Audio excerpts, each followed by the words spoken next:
कायरता की निशानी है। वो लड़ना नहीं चाहते हैं, वो कुछ करना नहीं चाहते हैं, इसलिए अपनी जिम्मेदारी, अपना दोष दूसरे पर थोपते हैं।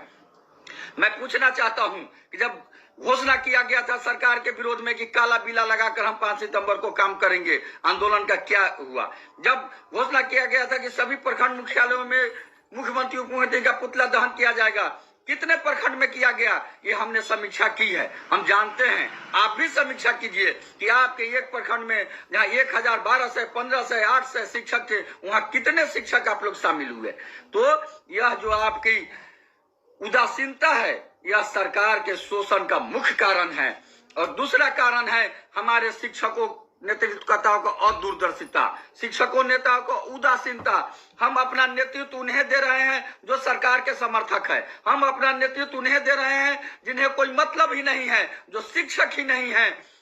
हम अपना नेतृत्व उन्हें दे रहे हैं जो एमएलसी है, एमएलए है। उन्हें क्या मतलब है हमारे सुख सुविधा से, उन्हें क्या मतलब है हमारे वेतनमान से? इसलिए 2003-05 से लेकर आज तक 1500 के वेतन से लेकर 45,000 के वेतन तक, 60 साल की नौकरी, सीएल, मातृत्वावकाश, विशेषावकाश, जो भी हमने पाया है अपने बदौलत लाया है। हम शिक्षक भाई बहन लड़ के लिए हैं, इसलिए जरूरी है पुनः एक बार निर्णायक लड़ाई लड़ने की और यह बात ध्यान से निकाल देने की कि हमारे रिलेशन मंत्री है, हमारे जात मुख्यमंत्री है, हमारे रिलेटिव ये है वो है, हम नहीं करेंगे आंदोलन तो आपको कभी नहीं मिलेगा। इसलिए सारी बहाना को छोड़िए, कोई बहाना मत बनाइए और आंदोलन पर उतरिए और एक बड़ा आंदोलन की आगाज कीजिए। आप चाहे जिस संगठन से जुड़े हुए हैं, अपने संगठन के नेता को कहिए वो बड़ा आंदोलन की घोषणा करे, हम आपके साथ हैं और सभी भाई मिलकर आंदोलन करें। यदि कोई आंदोलन नहीं करता है, यदि कोई सरकार से बिक गया है एमएलए के टिकट के लिए, एमएलसी के टिकट के लिए, पैसे के लिए, अपने टिकट के लिए, अपने बाल बच्चों के टिकट के लिए, तो आप लात मार करके वैसे नेताओं का त्याग कीजिए और अपना आंदोलन खुद कीजिए और जो आंदोलन में आगे आता है उसका साथ दीजिए। आप ये बहाना मत बनाइए कि 75 गो संघ है कि 75,000 संघ है। आप लड़िए, जो लड़ेगा वही जीतेगा और जो जीतेगा उसी को सम्मान मिलेगा। इसलिए आप लड़ाई में साथ आइए। मैं विशेष करके एक बार पुनः तमाम माध्यमिक स्कूल के जो हाई स्कूल और +2 के नियोजित शिक्षक है उनको कहना चाहता हूं और साथ में मिडिल स्कूल प्राइमरी के शिक्षकों को भी कहना चाहता हूं कि आप एक बात ध्यान रख लीजिए।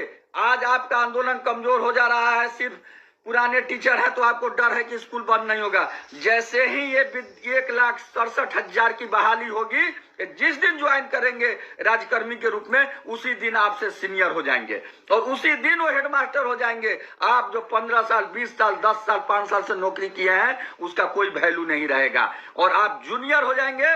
और भले ही बाद में आपको राज्यकर्मी का दर्जा सरकार दे दे, लेकिन आपको जूनियर बनाकर देगा और आप जीवन भर जूनियर रहिएगा। अभी सरकार की नीति है, प्राइमरी में देख रहे हैं, बिना किसी प्रमोशन के हर विद्यालय में एक हेडमास्टर बना दिए नियमित शिक्षक को। अब जो मैट्रिक ट्रेन टीचर हैं उनको हर विद्यालय में एक स्नातक ग्रेड बना दिया जाएगा और वह को प्रभार दे दिया जाएगा। जो राज्यकर्मी बहाल होंगे उनको हर विद्यालय में एक पोस्टिंग करके उनको हेडमास्टर बना दिया जाएगा। सरकार की यह रणनीति है कि हर विद्यालय में एक हेडमास्टर हो जो विद्यालय को सिर्फ खोल करके रखे, पढ़ाई हो या नहीं हो। सरकार तो चाहती ही कि पढ़ाई नहीं हो, क्योंकि जब लोग पढ़ जाएंगे तो अपने अधिकार को खोजने लगेंगे, वो मांगने लगेंगे, वो लड़ने लगेंगे। इसलिए सरकार चाहती है कि सब बौख बन के चुप में रहे, 5 किलो धान चावल गेहूं लेते रहे और चुपचाप साधी रहे। हमें इसका विरोध करना है, हमें जगाना है शिक्षकों को, हमें जगाना है अपने बच्चों को, हमें जगाना है बच्चों के अभिभावक को, हमें आम जनता को जगाना है कि हमें अपने बच्चों को शिक्षा चाहिए। हमें नहीं चाहिए आपकी लोक लुभावन 5 किलो चावल और 2 किलो गेहूं। हमें बच्चों को शिक्षा चाहिए। आज जो शिक्षा का व्यवस्था चौपट हो रहा है इसके लिए सरकार दोषी है और तमाम लोगों को लेकर के आंदोलन पर उतरना होगा। शिक्षक को लड़ना होगा। शिक्षक समाज का दर्पण है, शिक्षक से समाज का भविष्य है, इसलिए हमें आगे आना होगा। इन्हीं शब्दों के साथ अब तमाम शिक्षक भाइयों, शिक्षिका बहनों, शिक्षक प्रेमियों सबको सादर प्रणाम करता हूं और आग्रह करता हूं कि इतिहास कभी माफ नहीं करेगा, नहीं पाप का भागी केवल व्याग, समय जो तटस्थ है समय लिखेगा उसका भी अपराध। इसलिए आप आगे आइए। मैं खास करके हाई स्कूल +2 के शिक्षक शिक्षिकाओं से विशेष रूप से करबद्ध आग्रह करता हूं कि आप आगे आए, आप आंदोलन पर उतरे, न तो जैसे ही ये राजकर्मी आएंगे ये हेडमास्टर हो जाएंगे, ये आपसे सीनियर हो जाएंगे और आप जिंदगी भर उनका झोरा ढोल लेकर चमचाई करते रह जाइएगा, बाद में कुछ नहीं होगा। मैं मिडिल स्कूल प्राइमरी स्कूल के भी तमाम शिक्षक भाइयों शिक्षिका बहनों से कहना चाहता हूं कि आप चाहे जिस संघ में हो उस संघ को कहिए आंदोलन पर उतरने के लिए।